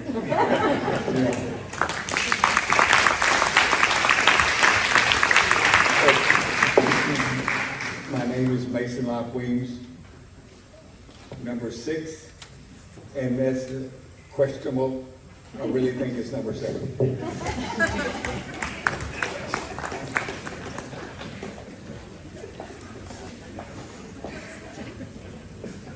I just want to say kudos to everyone who is giving speeches without notes. I poured my heart into these things, and so I'm going to use them. All right, my name is Natalie Ryers, and I am running for Brazoria County Treasurer. I am a third-generation Brazoria County resident with a family legacy of service in the region. I am a wife, a mother, an educator, a volunteer, and a current county employee. I am blessed with an extremely supportive family that's excited to see me pursue my dreams. I have a strong desire to fulfill our family tradition of helping make a difference in our community. My faith, love for our community, excuse me, and passion for civic responsibility has led me to seek office.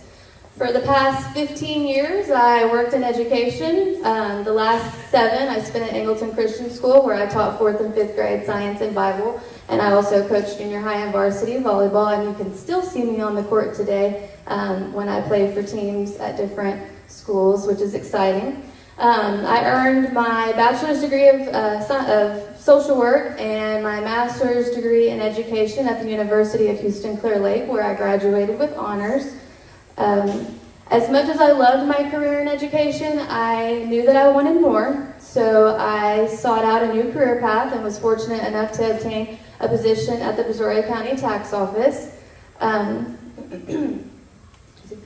So when approached about running for Brazoria County Treasurer, I felt like this was something else that God was putting in my path. And after much prayer and conversations with my family, I knew that this was something that I should pursue, and I was extremely excited to go for it, and here I am.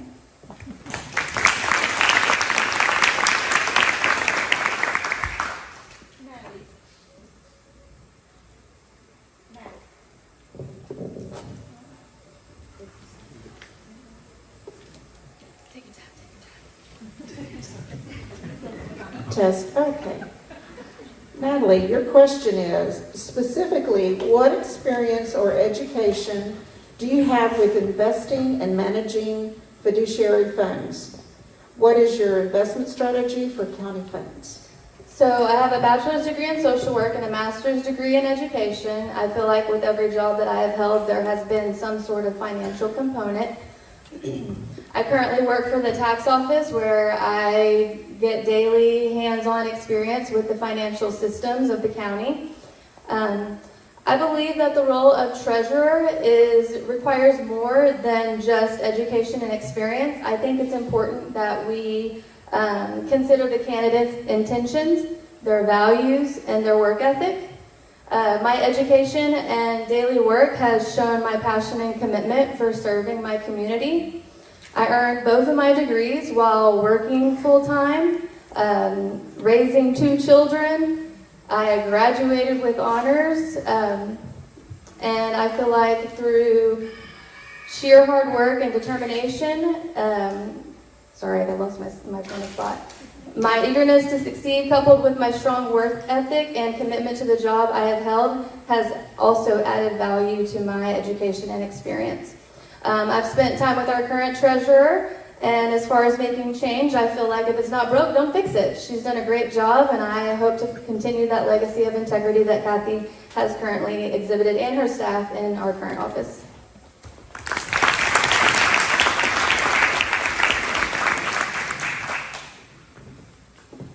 Hi, my name is Angela Dees, and I'm running for Brazoria County Treasurer.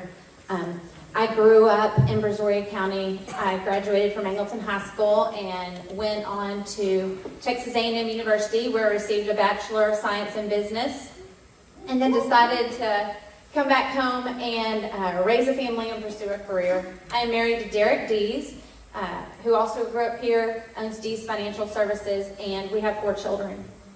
Over the last 10 years, I've spent my career in banking for several local banks in Brazoria County. And at each bank, I was a vice president, and I focused on commercial lending, where I handled both the depository side and the lending side of business for my customers. And I grew the portfolio to a multi-million-dollar portfolio that I was in charge of lending. When I heard of Kathy Campbell's retirement, I went and met with her. And she and I discussed and both agreed that pretty much what the treasurer does for the county is like the banker for the county. I felt like it was a perfect fit for me. I have the financial experience, and I truly understand the fiduciary and ethical responsibility that comes with being the county treasurer and dealing with the finances. Not only do I have the financial experience for this position, I'm invested in the county. I've served on several local boards where I served as treasurer, as well as most recently, chairman of the board for our local Chamber of Commerce. I've spent the last 2 years helping to run the business side of our family construction company. I understand business, and I understand this community. I eat, sleep, and I work here. When you are considering a treasurer position, please remember that I am the candidate with the financial experience, and I'm invested in this area. I would appreciate your vote for Brazoria County Treasurer.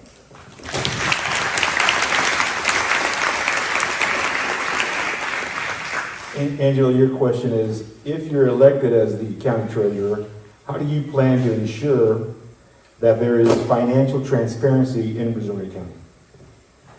So currently, the county treasurer submits reports monthly to Commissioner's Court.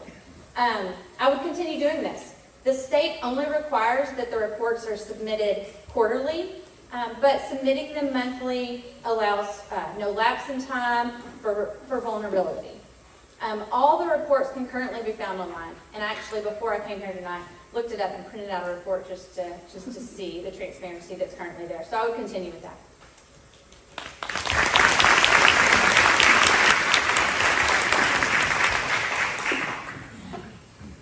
All right, good evening. I'm Dietrich von Biedenfeld, Mayor Pro Tem City of West Columbia, and I'm your candidate for Brazoria County Treasurer. I always feel like people already know me, and so then when I go out and I run into Judge Bradshaw, Natalie Broadus, Patton, and we're at the Brazoria County Bar, and they'll turn around and go, "You're a lawyer too?" I forget that y'all don't know that much about me. So I'll point out that you've entrusted me with the public's checkbook for the past decade. You've already done that. I've been entrusted by my council colleagues to be Mayor Pro Tem of our city. I've been entrusted by the voters to serve 5 terms on City Council. I've been entrusted by my fellow elected officials to serve as President and First Vice President of the Brazoria County Cities Association. You've already trusted me with these fiduciary and civic roles. So I've demonstrated that. I have a proven record of it. If you want to know a little bit more about my background, my father's a multi-tour Vietnam veteran. My mother was a teacher. They were married 54 years before she passed away a couple of years ago.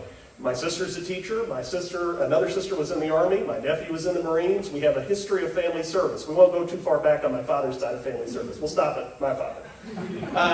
But within that, I've chosen Brazoria County. It's Brazoria County by choice. So I do eat and sleep here, but I have to work in Houston because that's how I pay the bills and utilize my extensive education and credentials that I'll bring to this office. I have extensive training and education and management experience in the public sector. I've managed more than $324 million of annual spend for comparable entities of this nature and legal requirements. So that's larger than your county budget. I've managed over $1 billion of investments already. And I'm willing to bring that to the table because I love this community. I've demonstrated that by attending of hundreds and hundreds of meetings over the past 10 years. I've missed one regular meeting of City Council. There are other things I can be doing, but this is what I choose to do. So I love this community. Anything you want to know about me, I left my personal cell phone and email address on the city's website for the past decade so that you can call and reach out to me. People show up on my porch and ask me questions. Not going to say any names, Mason. So you know that you can reach me, and transparency is something I want to do. I'll distinguish myself by pointing out, though, real quick, that I don't just want to continue Kathy Campbell's legacy, I want to build on it. And so innovation is what I do, business best practices. I'm a business subject matter expert. You might have seen me on TV last night talking about it. So I welcome any questions you all have.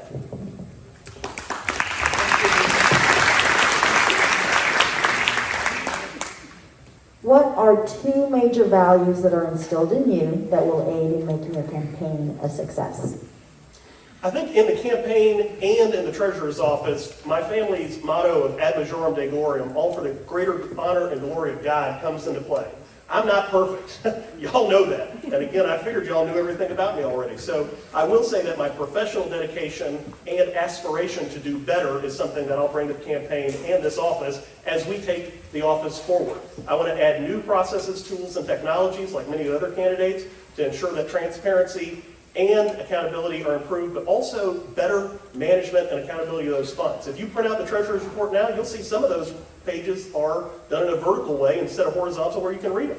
That's a simple right-click fix. That's something I can do on day one for y'all. I'd also like to have charts that track some of the investment strategies and planning of the banks and depository and investment institutions that we invest in and use. We put your dollars in those community institutions. I'd like to show you how many of those lenders denied home loans or small business loans to people in your community. I'd like to show how much credit they extended. I can do that in a simple pie chart. So that's my main values, AMDG. Thank you all.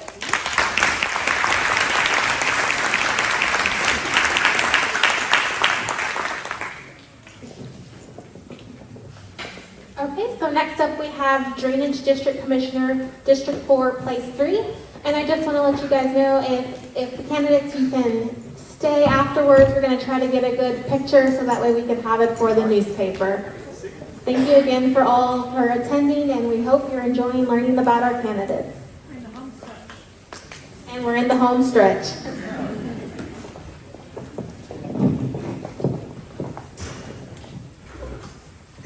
Okay, hi everybody. My name is Scott Pulis. I'm running for Brazoria Drainage District 4, Place 3. And first of all, thank you very much to LULAC and to the Hispanic Chamber for this wonderful event. Thanks for bringing us all together. Isn't this great? This is great. So I moved to Pearland 22 years ago. I raised two boys, put them all the way through K through 12 as a single dad with a full-time job. So I think I'm capable of doing just about anything. But to be, I think a lot of us do everything for our kids, and I certainly do that too. I do everything for my family. But in particular, why Drainage District Commissioner? I just happened to find out that when I looked at the office, my qualifications seemed to be perfect for it. So I've always looked for ways to give back, ways to serve my community, and this just looked like a good fit. So why not go ahead and run? So I decided to do that. I have 15 years of performance improvement experience for large companies as a consultant. So I would actually go into companies like Chrysler, like Exxon, like County of Los Angeles, do an analysis and tell them how to provide better quality service for less money. What do you want to do on any board? You want to figure out how to provide better quality of service for less money to be efficient. I've got many years of management experience, project management experience, contract analysis experience, which you also do on a board, and I have no conflicts of interest. I don't work for any company that might want to do business with the district, neither does my family. So it's a good fit. I want to serve my community. That's why I'm running. Thank you.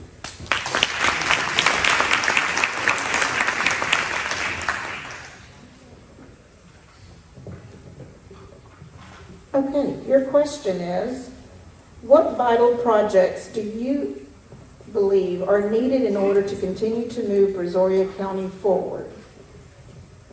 So in the drainage district, we have a variety of issues. It's kind of a never-ending battle to keep water out of people's houses and businesses. On the one hand, if you talk to someone who's in a neighborhood that floods, that's their top priority. If you talk to someone who's not in a neighborhood that floods, they just want you to keep their taxes down. So that's what it is. It's a balancing act. We have problems along Clear Creek, which forms the border with Harris County.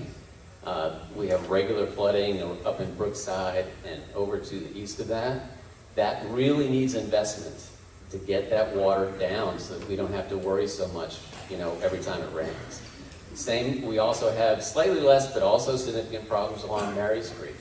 So these things need to be looked at. The commissioners don't set the agenda for projects, but we do approve them, so we have a lot of say on that. And at the same time, I think we can keep taxes low because we're in good financial shape in the district. We've got a year of expenses in the bank. We have no debt. So we need to do a little more investment to help out the community.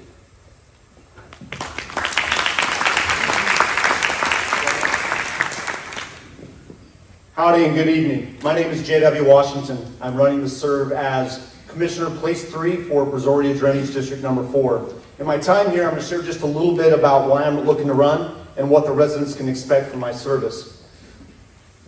I work in life for 3 simple reasons. It's my beautiful wife of 20 years, Melissa, our 16-year-old man beast, and our 13-year-old pink power princess. And the reality is, every person in this room and every resident of BDD4 has their own Melissa. Whether it's a parent, a spouse, a child, a sibling, a business, a fishing boat for all we know. And the mission of BDD4 is to keep those storm and flood waters away from what's important in their life. And that's why I'm running. I grew up in the panhandle of Texas where we got 10 inches of rain a year. And folks, we get 10 inches of rain in a day down here, right? I grew up so far north that the only thing between us and the North Pole are 3 fences, and I built 2 of them, okay? Life brought me down to Aggie Land. I met Melissa there, and then now we've lived here for 13 years. And as Scott talked about a calling, be able to serve, why I'm running is there's 84 square miles of territory that BDD4 covers. 185 miles, linear miles of bayous, streams, and ditches that our job is to maintain, preserve, and detain those floodwaters and keep them out. And what the residents can expect from me is service, vision, partnership, and community. And when you take a look, I have 19 years of committed service inside our communities. 19 years of Houston Livestock Show and Rodeo, from a committeeman to a division chairman. I've served as an advisor at the Houston Community College in the Agriculture and Horticulture Department. I'm mad about soccer. I'm a licensed U.S. youth soccer trainer. I've trained the youth of Pearland for 10 years. There's a lot of boys that we go to church with that call me coach. Okay? These are the things that I bring to be able to serve and be able to move forward. In my vocational career, I have over 20 years of experience of managing P&Ls from $3 million over $2 billion. So that's why I'm running to be able to serve as commissioner of BDD4. JW, your question is, what is the #1 issue citizens have with our drainage system, and how will you address those? You know, I think we can answer that question twofold. First and foremost is understanding as a resident, who is responsible for addressing my drainage needs? As you take a look, and if you're a resident of BD4 and you look out your door and you say, okay, I have flooding in my ditch, who do I contact? Is that BD4? Is that the city? Is that a MUD? Is that Brazoria County? That's part of the issue. The second part of the issue is the fact that BDD4 touches 7 major watersheds, primarily that move west-east across our district. So we have other entities that are responsible for conveyance and detaining of those pieces down. So as we take a look, the first thing is understanding who to contact. I've proven in this campaign that I've been out. I hit multiple events every day. I'm out in meeting the diverse residents of our community. 62 languages are spoken in PISD. So I'm out there meeting, understanding what their needs are, and being able to direct back to where they need to be able to do. The partnership I spoke about earlier is being able to partner with the Clear Creek watershed community, understanding the Fort Bend drainage district on one side, and then downstream from us. So being able to address who to go to and the partnerships thereof. Thank you very much.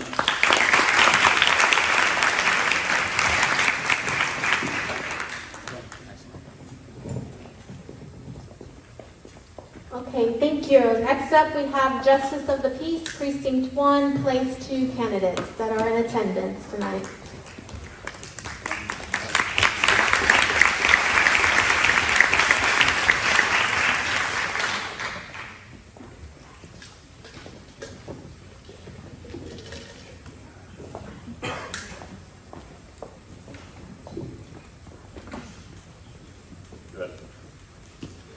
My name is Tracy Reed. I'm running for Justice of the Peace for Precinct 1, Place 2.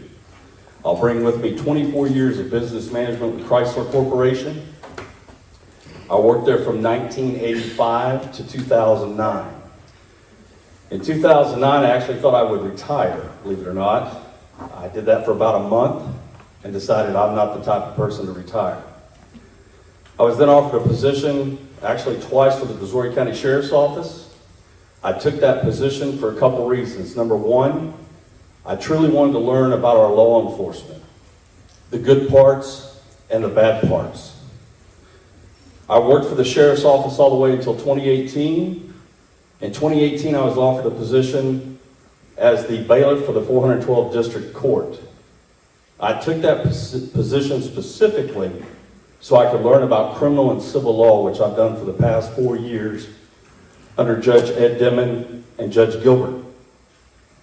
I'm a proud American. My wife and I founded a nonprofit in 2008, and we've honored over 2,000 American heroes right here in Brazoria County. Thank you. I also want to add this. This is about integrity. This is about honesty. A lot of people are running for office, and I'm one of them. I don't have any cliques. I don't owe anybody anything.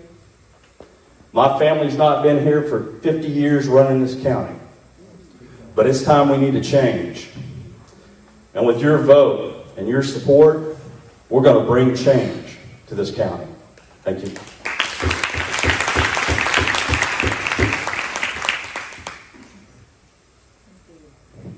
There we go. So your question is, what are 2 major values that are instilled in you that will aid in making your campaign a success? Well, I think, first of all, I'm a very honest individual. And working in law enforcement, working certainly as a bailiff over the last 4 years, when you see a crime being committed, it's your obligation to stand up and be accountable. I certainly have done that in this county. People need to stand up. If you want to be a politician, that's great. I'm not a politician. Not to mention the fact that I believe in term limits. You won't see me as the next JP for over 8 years. I'm not into paying people that live their life off the taxpayers. That's my commitment to everybody here. Thank you.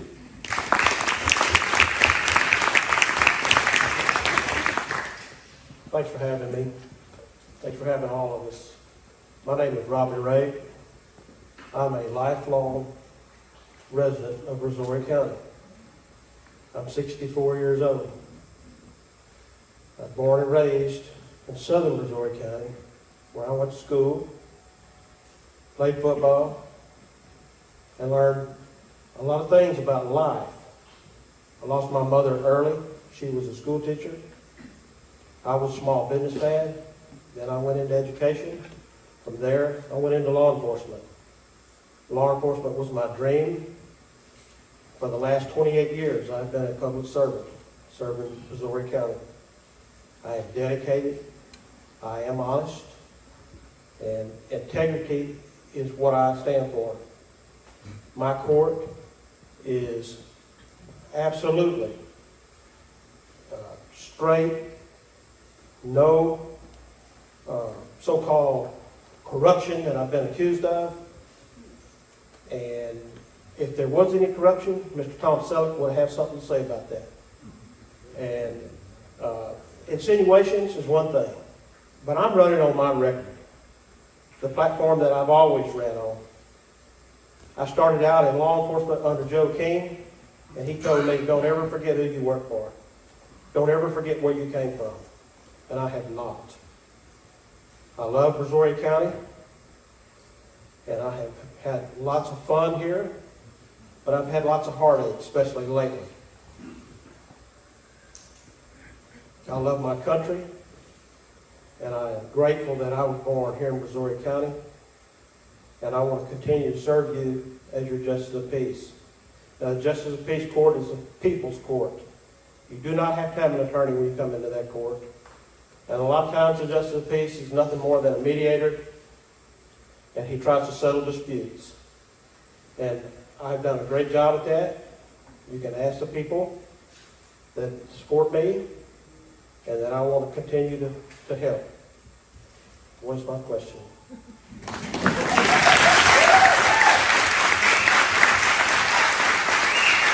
Thank you, Robin. Your question is, what motivates you to be an elected official in Brazoria County?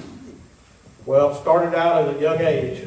When I was a young kid, I rode around with my dad as he was a deputy who worked for Jack Marshall. And in those days, you could ride with your family or deputies or whatever. And more often than not, I'd get put out at the JP office. And I was able to sit on the JP desk of Judge Thomas down in Clue. And he carried me around, and that became my first love of wanting to be a JP. My other love was law enforcement. Once I was the constable for 4 terms, 16 years, grew into the JP scenery. And that's what I've been trained in, and that's what I want to do. And that's the way it is.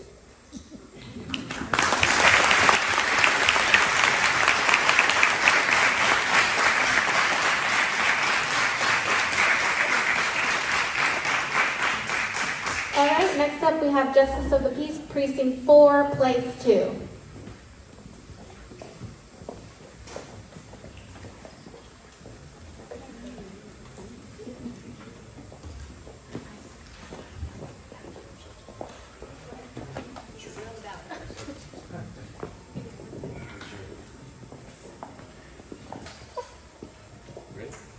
Good evening. My name is Chase Bergen. I'm running for Justice of the Peace, Precinct 4, Place 2.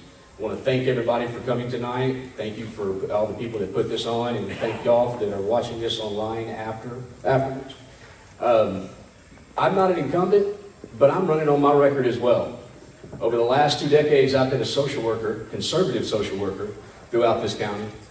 And during that time, I worked in every JP court in every school district throughout this county. Every JP court's different, and each one of them has some best practices that they put together that they know work. I watched that, I helped that, and I want to bring all of those best practices to JP 4-2. My wife, Jessica, of 15 years, and my sons, Colton, who's 13, and my youngest Ryder, who's embarrassed now because I'm calling him out. He's 9. We make our home in Bailey's Prairie. We are very active in the community. One of the things that's going to help me as a JP is the fact that I have a family out there right now, and I know what other families are going through. We face the same things that every other family in this county does. What I'm asking right now is, over the last 2 decades, y'all entrusted me to work with your JP courts, to work with your school districts, to work with, most importantly, your kids and the success of your families. I'm asking you to continue that relationship of trust by putting me in a position that can make the most difference. Again, my name is Chase Bergen. I'm running for JP 4-2, and I appreciate your support.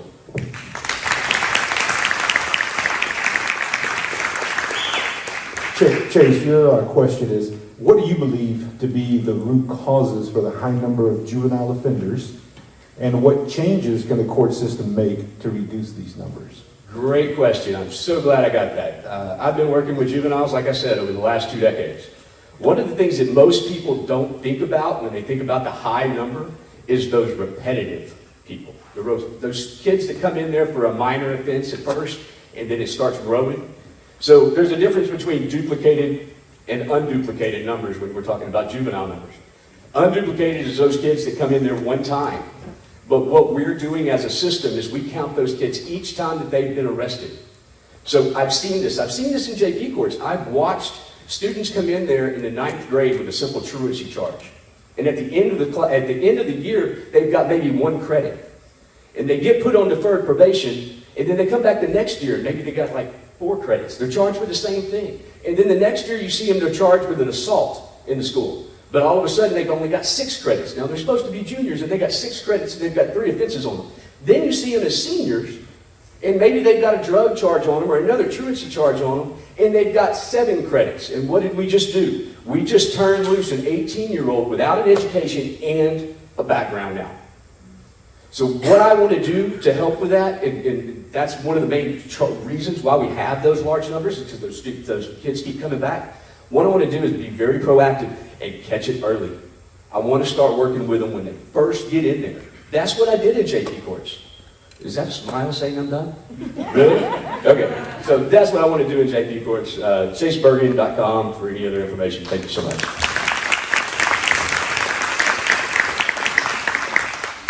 Good evening, everyone. My name is Sherry Kirsch, and I am the Justice of the Peace for Precinct 4, Place 2. I am seeking re-election for that job, and I am a conservative judge. I have lived in Brazoria County all my life. I have worked for Brazoria County for 30-plus years, and I want to continue to work for Brazoria County. I've been married to my husband, Gary, for 24. We have 2 children, Brad and Ashley. I am very active in the community, and I would just ask at this time for everyone's support. Thank you.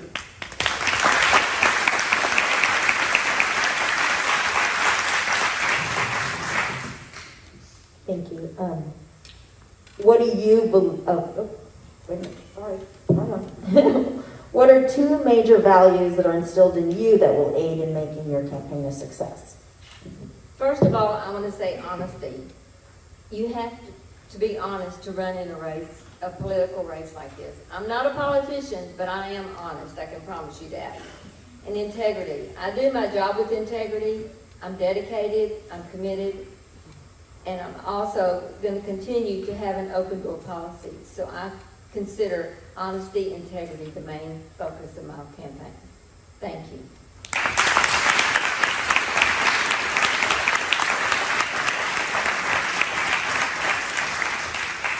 Alrighty, and last but not least, we have Justice of the Peace, Precinct 4, Place 2, or if there are any candidates that are here tonight that are going to be participating.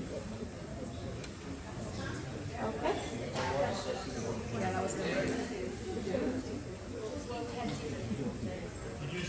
Oh, sorry. Justice of the Peace, Precinct 2, Place 2. I'm sorry, y'all. It's my nerves. They're getting to me just a little bit. I figured you just saved the best for last. Hi, how you doing? I thought they were going to skip over me. I wouldn't have to do this, but here I am. I'm Richard Davis. I am your Justice of the Peace in Precinct 2, Place 2. For the last 11 years and 11 days is what Matt Spester would have said. I'm a lifelong Brazoria County resident. Been here a long time, 64 years. So I'm as old as Robin. Married to my wife for 44 years, Nancy. We have a local business. She runs the business and told me to go get another job. So after I left Dow, I got elected to be the Justice of the Peace. Justice of the Peace do a lot of things. It's not a 9-to-5 job. It's 24/7.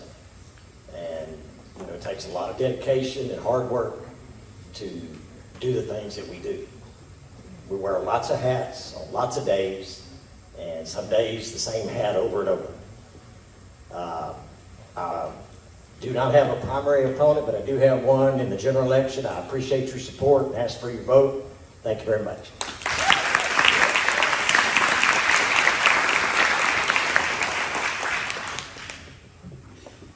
Okay. Judge Davis. As an elected official, it is important to be a visible leader. What are some community organizations you're involved in, and what are some significant contributions that you have made to Brazoria County? Let's see. I serve as on the board and past president of the Brazoria County Women's Center, which handles the domestic violence. Former president and board member of Brazoria County Emergency Services District Number 3. I currently serve as the chairman of the board for the Hamilton Police Department Training Advisory Board. Danbury Rotary Club, past president and on the board.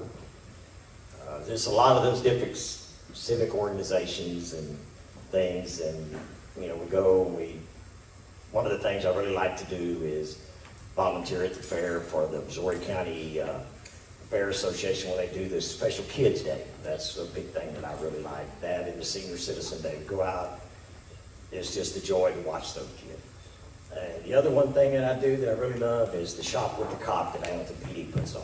There's nothing better to see the joy of those kids' faces when they get to spend that $150 of their own money, but to see the things that they want to buy for their other family members. It's just heartwarming.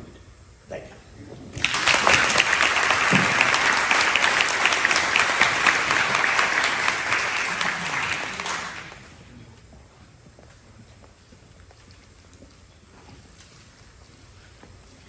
Okay, so with that, that concludes our program. I would like to close the forum by thanking all of the candidates for their participation in our democratic process tonight.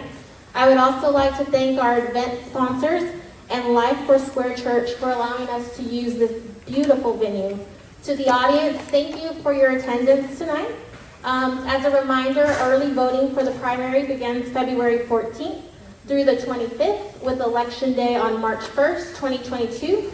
And our general elections will be held November 8th. So just as a reminder, we wanted to have the candidates up here tonight so that way you can get to know who they are and their vision for Brazoria County. And I believe that Gina also has some words maybe to end us off with the program. No, I just wanted it, and actually I didn't really, but I wanted to be by you when you're talking. I'm so proud of Anna. She's done a really good job, so.